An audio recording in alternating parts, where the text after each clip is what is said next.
Hey everyone, this is Amber and welcome to another first in the series Cozy Mystery Review. And today I'm going to be reviewing Six Cloves Under by Jen Jones. This is the first in the Garlic Farm Mysteries and centers around Mabel, who's an app developer. She arrives at her Aunt Peggy's garlic farm after Peggy has been found dead on her farm.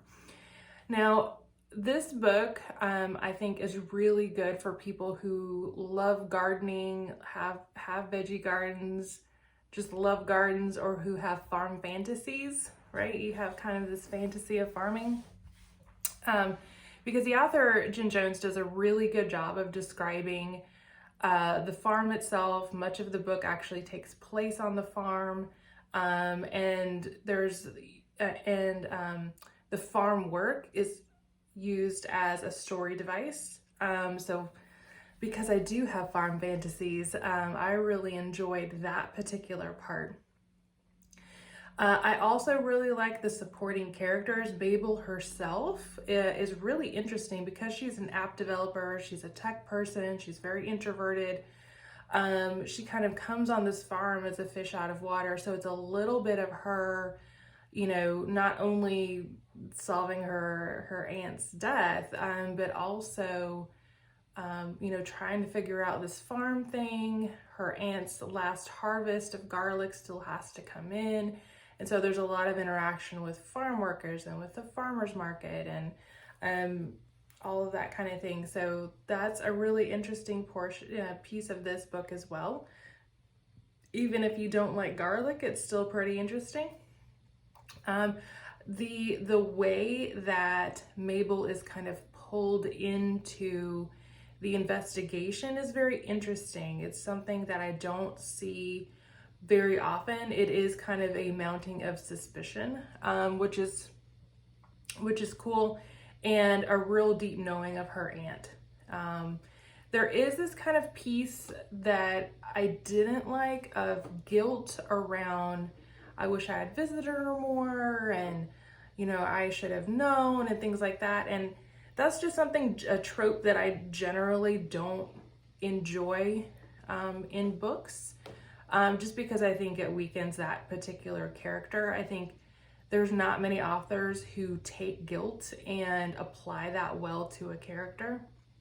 And it comes off as just kind of breaking that character down. So that's one piece I didn't like. I really did like the progression of the story. The dialogue is very strong, especially for a first book. I think, what we see in like the first of a series is generally the author finding their feet and trying to figure out who the characters are and what their relationships are. And in this one, I felt like the characters, there's still some figuring out, but the dialogue between characters is really strong. And especially the different suspects.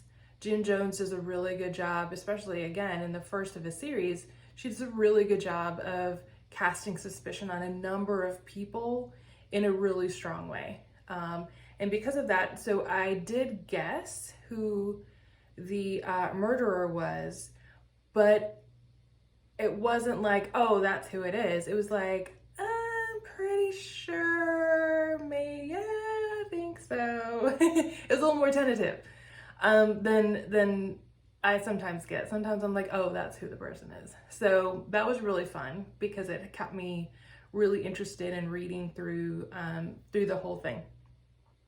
So those were all the things I liked. I did, as you guys know, if you watch my channel, you know that I do switch back and forth between Kindle version and audiobook a lot of the time. And maybe sometime I'll do, I've gotten a couple questions about, what is my reading schedule? Because, people know I have 2 kids, I do have a full-time job, I got a house and a husband and all those things, and are asking me kind of when I read. Maybe I'll do some vlogs around when I read and kind of how I switch back and forth between the Kindle and the audio version. But with Six Cloves Under, this was a really well done audiobook. The narrator did a great job. You could understand, you could hear the character switches. She did the transitions in scene very well. And that's something that I find with audiobooks is rare, where a lot of times what I find is the narrator will make it a little bit of an abrupt change. So that was really well done, very good production quality. And again, being the first in the series, I don't always find that. So anyway, so I really enjoyed this book. I think this book is really for people who like that kind of fish out of water story, because of Mabel's kind of her need to understand the business and her having zero understanding of the business when she first goes in. And then for people who enjoy gardening and or have farm fantasies like I do, it is really, really good. And again, I do recommend that audio version if you prefer to listen rather than to read. Okay, well, make sure you hit subscribe so that you can see when my new videos are up, and I will see you soon.